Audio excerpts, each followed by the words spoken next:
Olá, amados, paz e bem.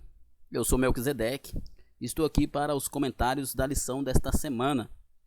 Lição de número 8, da revista da classe de jovens da editora CPAD.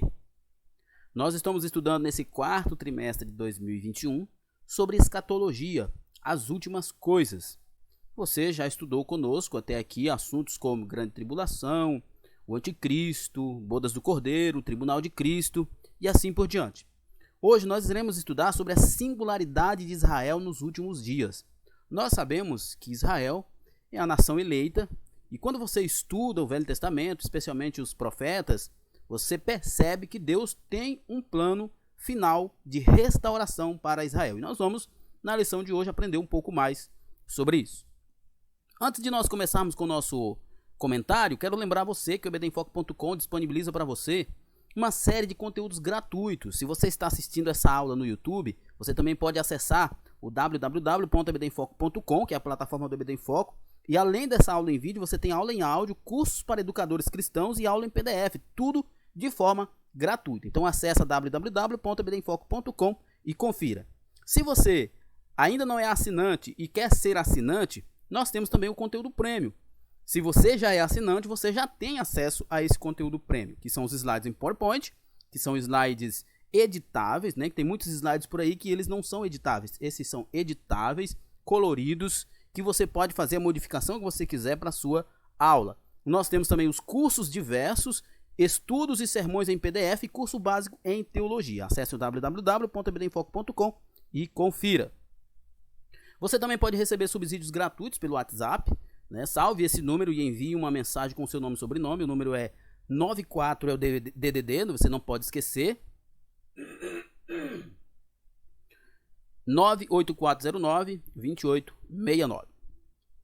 Muito bem, então nós vamos para o nosso comentário. O texto do dia, Gênesis capítulo 12, verso 3, nós temos um texto que é clássico, né, sobre o chamado de Abrão. Abrão.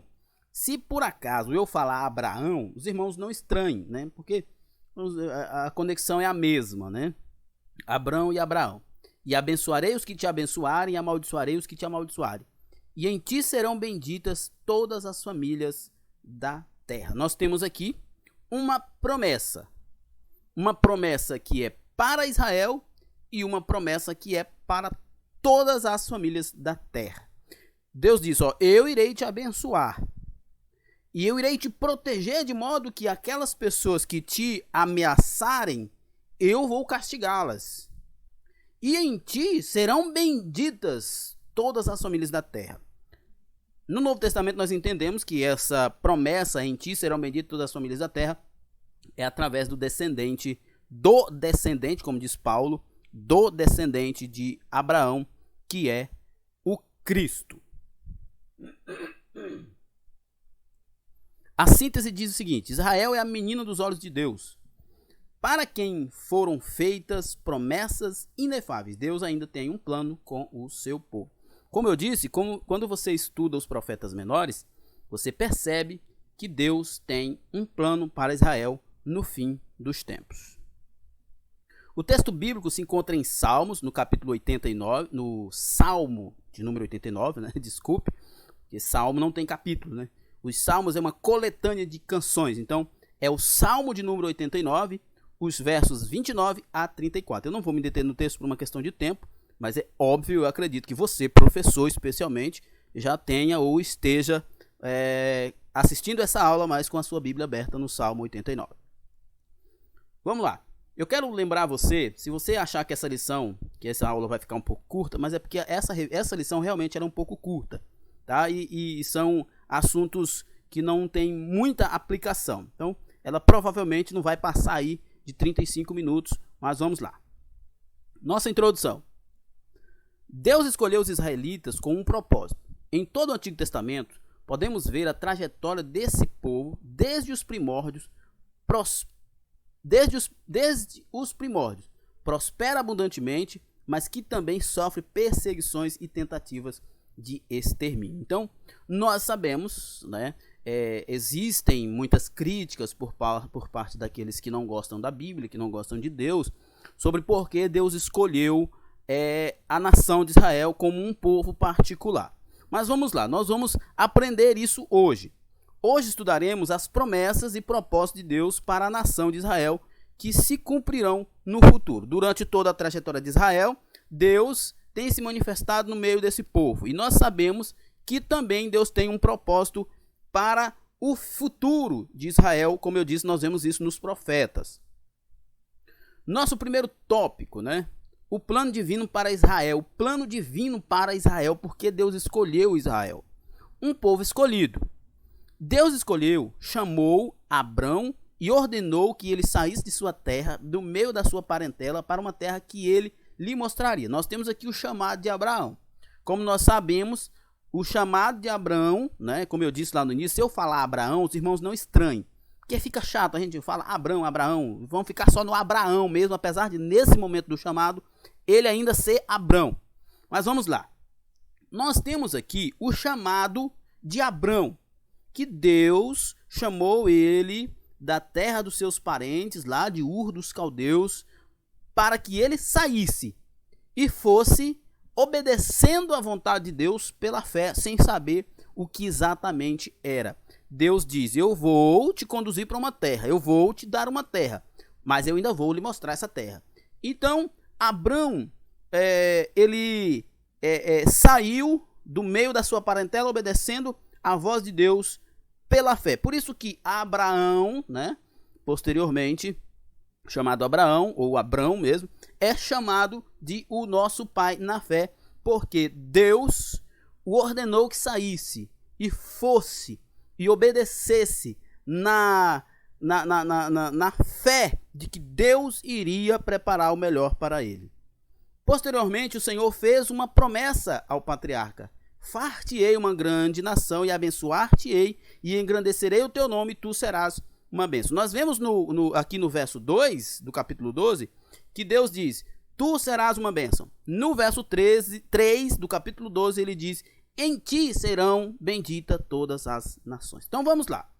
Imagine que Abraão fosse chamado por Deus, ou Abrão, como queira, mas ele não se tornasse uma nação. Seria muito mais difícil ele cumprir o propósito de Deus de se fazer conhecido, ou seja, de fazer Deus conhecido entre as nações. Por isso, Deus planejou mais do que escolher Abrão, escolher uma nação. Porque tudo que uma nação faz é muito mais conhecido do que o que um indivíduo faz. Tá? O que Abraão fez só se tornou grandioso e conhecido por causa da grandeza de Israel. Então, Deus criou Israel. Deus chamou Israel com um propósito. Algum tempo depois, a descendência de Abrão cresceu e formou o povo hebreu, né? Os descendentes de Éber. Ao longo da história bíblica, podemos observar que Deus manteve-se fiel à sua aliança com Israel. Nunca abandonou Israel, apesar dos castigos, apesar das punições, mas Deus sempre restaurou o seu povo. Além disso, o fato dos judeus permanecerem presentes no cenário geopolítico ainda hoje demonstra a toda prova que se trata de um povo distinto, É importante lembrar que os babilônicos, os assírios, os filisteus, os edomitas, amalequitas, dentre tantos outros que quiseram destruir Israel, foram objetos de juízo e hoje já não existem mais. A bênção do Senhor permanece sobre os israelitas. Então nós estamos vendo até aqui o seguinte, foi feita a primeira pergunta. Por que Deus escolheu Israel? E a afirmação de que Deus permanece fiel com as suas promessas para com os israelitas. Apesar de toda a história de Israel, de todo o sofrimento, mas Deus continua fiel. Por quê? Por que Deus escolheu Israel e por que Deus se manteve fiel apesar dos desvios de Israel? Por que Deus ama tanto esse povo? Vamos lá, o propósito. O ponto principal é o propósito. Israel tem um propósito, né? Deus tem um propósito para Israel. Após chamar Abrão e prometer fazer dele uma grande nação, Deus estabeleceu um propósito. Vamos lá. Israel, portanto, foi escolhido para ser canal de bênção para todas as nações. Entende? Vamos lá. Como eu falei no início, imagine que Deus tivesse escolhido Abrão e tivesse parado ali. Os atos de Abrão ou de Abraão seria muito pequenos em relação ao projeto de Deus. Por isso que Abraão se tornou uma nação, né? Israel se tornou uma grande nação, porque tudo que uma nação faz é muito maior do que o que o indivíduo faz. E qual era o objetivo de Deus? Imagine que você está numa noite escura e há muitas pessoas com você e todos precisam andar por um caminho, mas está tudo escuro e de repente alguém acende uma luz. E esse alguém começa a caminhar com essa luz. Todas as pessoas que vêm atrás podem seguir essa pessoa com essa luz com certa segurança, porque está sendo iluminado o seu caminho. Essa era a ideia de Israel. O professor pode, inclusive, aprofundar nisso aqui, porque traz uma aplicação muito boa, com uma conexão com o Novo Testamento. Israel, na verdade, era uma luz no meio das nações pagãs, para que Israel brilhasse e as nações conhecessem o Deus verdadeiro. O problema é que Israel falhou muitas vezes, mas Deus não pode negar a si mesmo, ele é fiel, ele fez uma promessa e ele vai cumprir essa promessa de abençoar Israel até o final, né? De dar a Israel, né, essa proeminência para sempre. Qual é a conexão que nós fazemos aqui com o Novo Testamento? Lembra que Jesus diz lá que vós sois o sal da terra e vós sois a luz do mundo? Nós, como cristãos, temos o mesmo objetivo.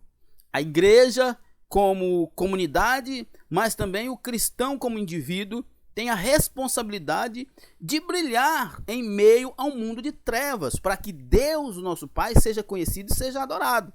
Então, o propósito de Deus para Israel é que Israel fosse uma luz no meio da escuridão para aquelas nações, para que aquelas nações conhecessem a Deus, para que hoje nós conhecêssemos a Deus. E nós somos luzes hoje para que o mundo conheça também a Deus. Nós não podemos rejeitar a nossa missão, nós não podemos negar a nossa missão de sermos luz do mundo e sal da terra.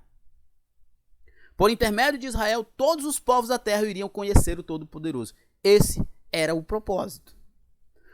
Um povo com um futuro.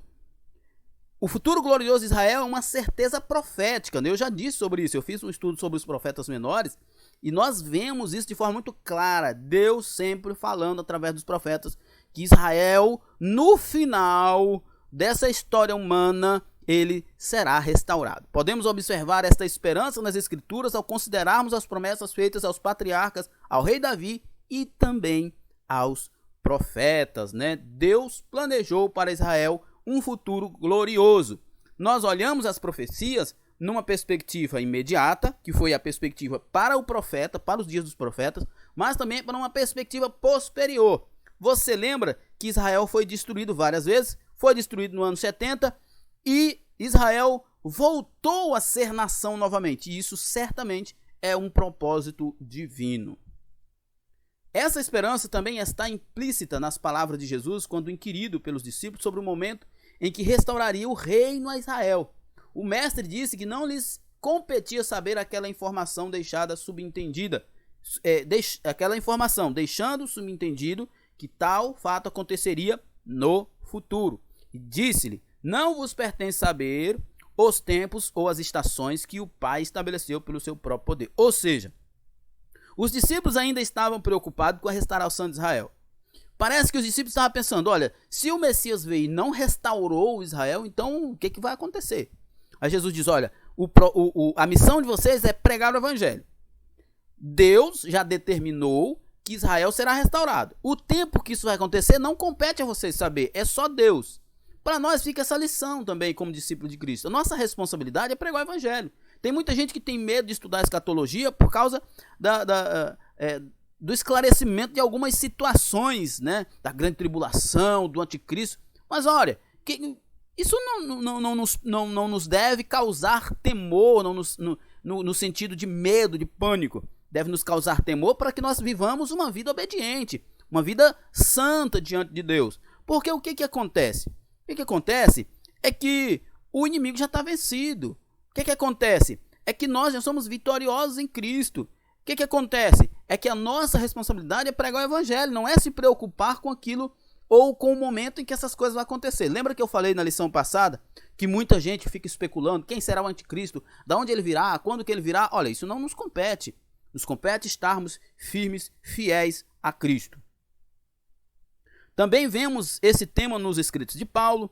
Ele afirma que assim como os gentios estão sendo alcançados pela misericórdia de Deus por meio de Cristo, ainda chegará o tempo em que Israel será novamente envolvido na mesma misericórdia.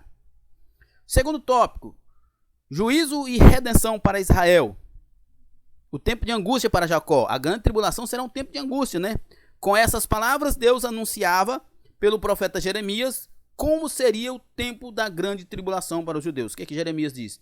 Porque aquele dia é tão grande que não houve outro semelhante.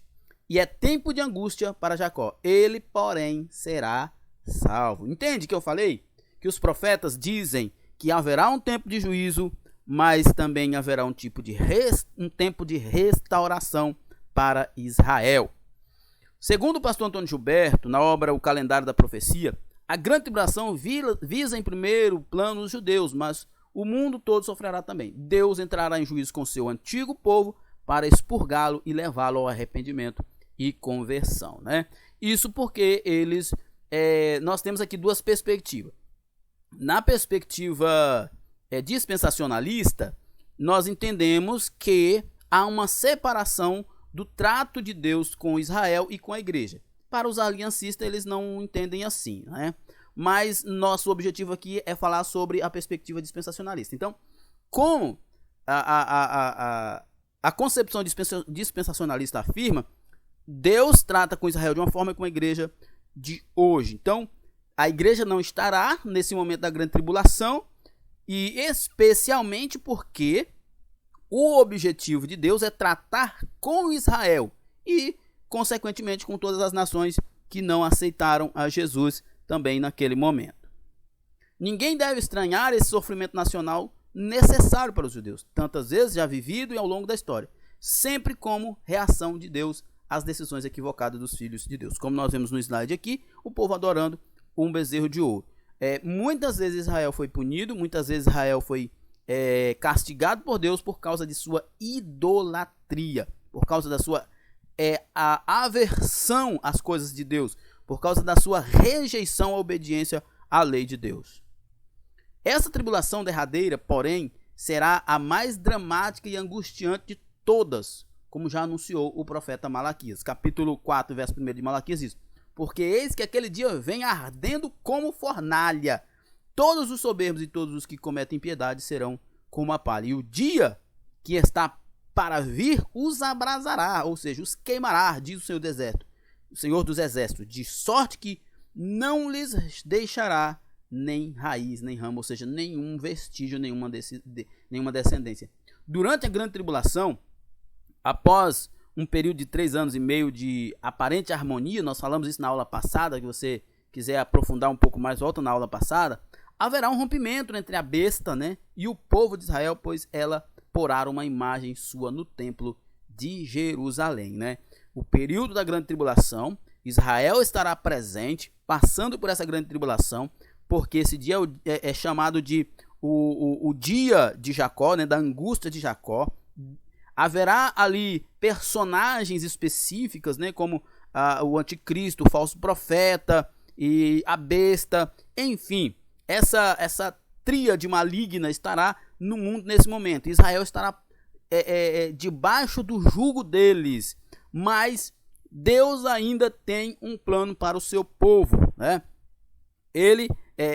Israel fará um certo acordo com essa tríade, mas no momento em que ele arrogar para si a posição de Deus, Israel irá rejeitá-lo, porque o profeta Jeremias diz que o Senhor escreveria a sua lei no coração do seu povo, e nesse dia o povo de Israel irá lembrar.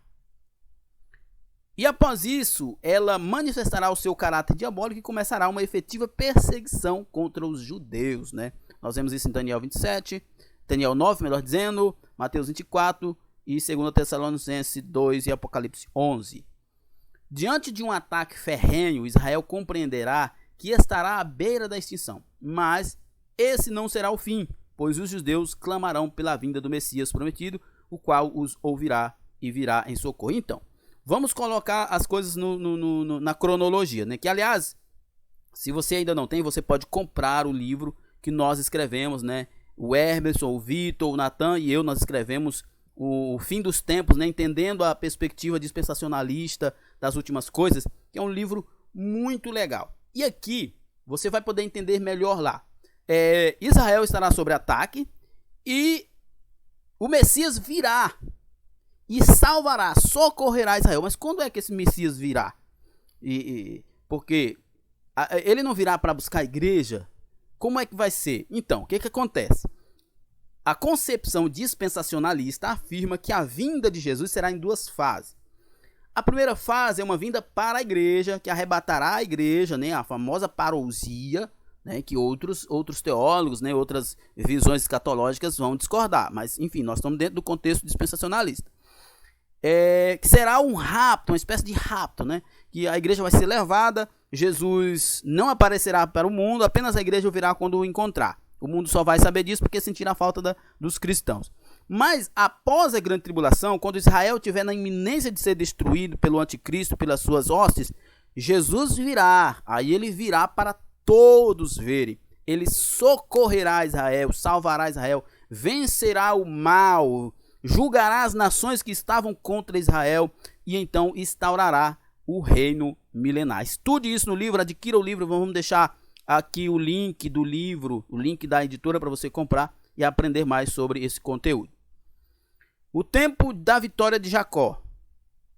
É nesse contexto de grande aflição que Jesus descerá para socorrer o povo de Israel, né? Como eu acabei de falar, ele descerá sobre o Monte das Oliveiras em Jerusalém, Zacarias capítulo 4. Naquele dia os seus pés estarão sobre o Monte das Oliveiras a leste de Jerusalém, e o monte se dividirá ao meio, de leste a oeste, por um grande vale. Metade do monte será removido para o norte e a outra metade para o sul. Vocês fugirão pelo meu vale e entre os montes, pois ele se estenderá até Azel. Fugirão como fugiram do terremoto nos dias de Uzias, rei de Judá. Então o Senhor, meu Deus, virá com todos os seus santos. O momento de vitória de Israel, porque Jesus virá sobre o monte das oliveiras, e ali ele, que é um símbolo do seu templo, né, que é o lugar de adoração, virá sobre Jerusalém, né? Ele virá e então trará a vitória sobre o povo de Israel, para o povo de Israel.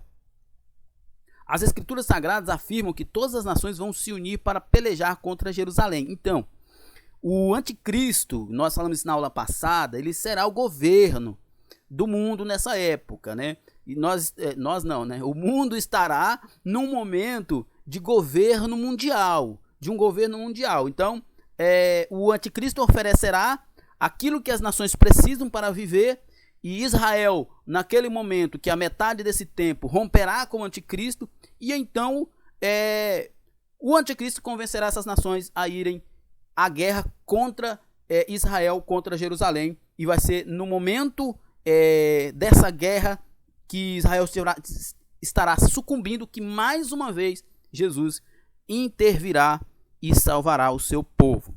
A cidade será tomada e as casas serão saqueadas e destruídas, como diz Zacarias capítulo 14 e verso 12. Isaías profetizou dizendo que a cidade de Davi será o centro de adoração para as nações.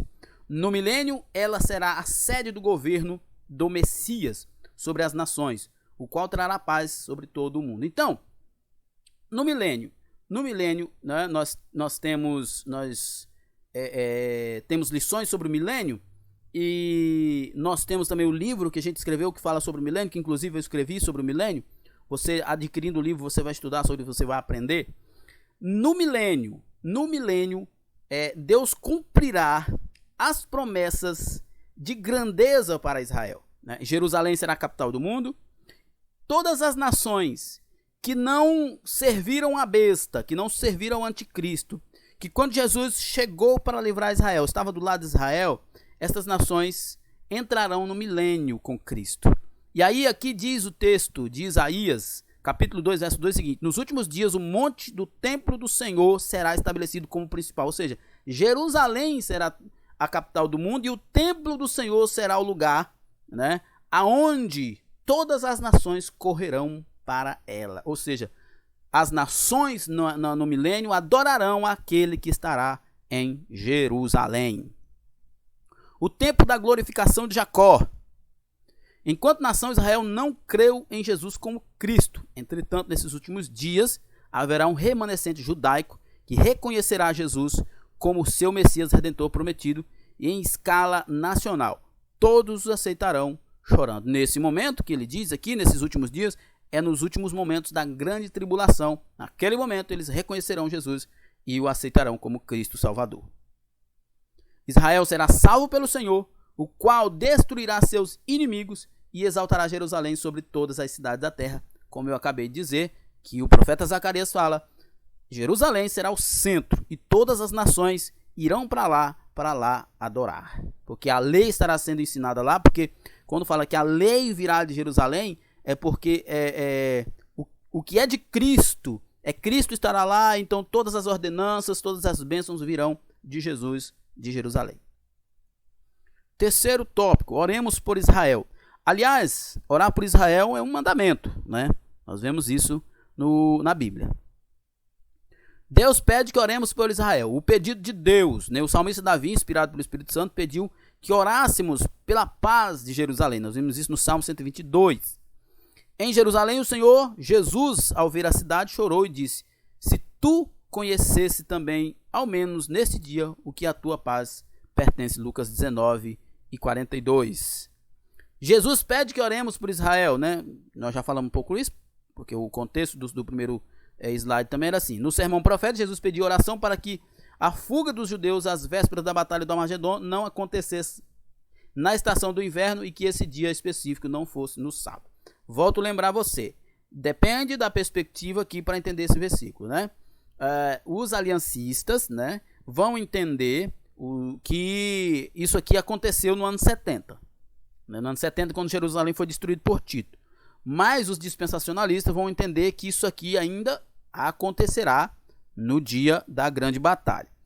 O que acontece é o seguinte, sempre que a gente estuda profecias, a gente percebe que ela tem uma aplicação imediata e uma aplicação posterior. Muito provavelmente seja esse o caso também.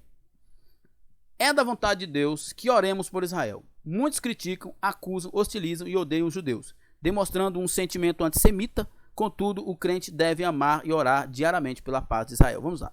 Antissemita, né, que vem de Sem, né, descendentes de Sem, né? Então, que odeia os descendentes de Sem. Mas quem é que faz isso, né? Quem é que critica, acusa e odeia e hostiliza os judeus? Aqueles que odeiam Deus, né? Porque quando eles odeiam Israel, criticam Israel, eles não criticam a nação por si só. Eles criticam o Deus que aquela nação adora. E geralmente, quase que na sua totalidade, quem critica Israel ou é árabe, né, que são os muçulmanos, ou são os esquerdistas. Isso é uma regra. Se você, um esquerdista dificilmente vai apoiar Israel por causa da fé cristã que nós temos, que nasceu em Israel. Deus se apresenta no Antigo Testamento como Jeová Shalom, ou seja, o Deus da paz. Jesus também é apresentado pelo profeta Isaías como o príncipe da paz. Então podemos afirmar que Deus deseja que a paz repouse sobre a cidade de Davi. Então, por isso ele pede que nós oremos por Israel como povo de Deus, para que Deus cumpra suas promessas a Israel, para que Deus preserve Israel, salve Israel. O ódio do inimigo por Israel. O inimigo odeia Israel. Mais uma vez eu digo, todo mundo que odeia Israel, não odeia Israel por odiar o povo, uma raça, mas por odiar sua fé. À primeira vista, pode parecer apenas uma antipatia contra os judeus. Entretanto, trata-se na verdade de um ódio estabelecido a partir de uma inspiração diabólica, porque o diabo odeia a fé judaico-cristã. O Senhor deseja que o povo de Israel seja alvo das nossas orações e amor, pois temos uma grande dívida com ele, que é e sempre será o canal de bênção para os povos do mundo. Lembra que nós vimos lá no início qual era o propósito de Deus para Israel? Que Israel fosse uma luz no meio das trevas, para iluminar as nações, para que elas conhecessem a Deus. E nós, ou seja, todas as famílias do mundo seriam abençoadas nos descendentes de Abraão, no descendente de Israel, em alguém que veio da nação de Israel. Mais uma vez eu digo, Se há um ódio por parte do inimigo para com esse povo, não é para o indivíduo ou para a nação em si, mas por causa de quem eles adoram. Nossa conclusão. Israel é um povo escolhido por Deus. Os descendentes de Abraão, Israel é um povo escolhido por Deus. Os descendentes de Abraão receberam as promessas do Senhor em um grande propósito, como vimos nesta lição, o propósito de ser bênção, de trazer a bênção para todas as nações, todas as famílias, né? Deus ainda tem planos com o seu povo, que terá um reencontro com ele em meio a uma terrível dor, a grande tribulação.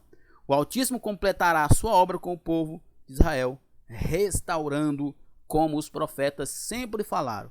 Deus ainda trará um juízo final para a nação. E eu não estou falando lá do grande trono branco, tá? Um último juízo, no sentido de último juízo. Mas também trará a restauração, que será para sempre. Amém? Que Deus em Cristo então nos abençoe. Nós terminamos aqui mais uma aula. E até a próxima. Paz e bem a todos.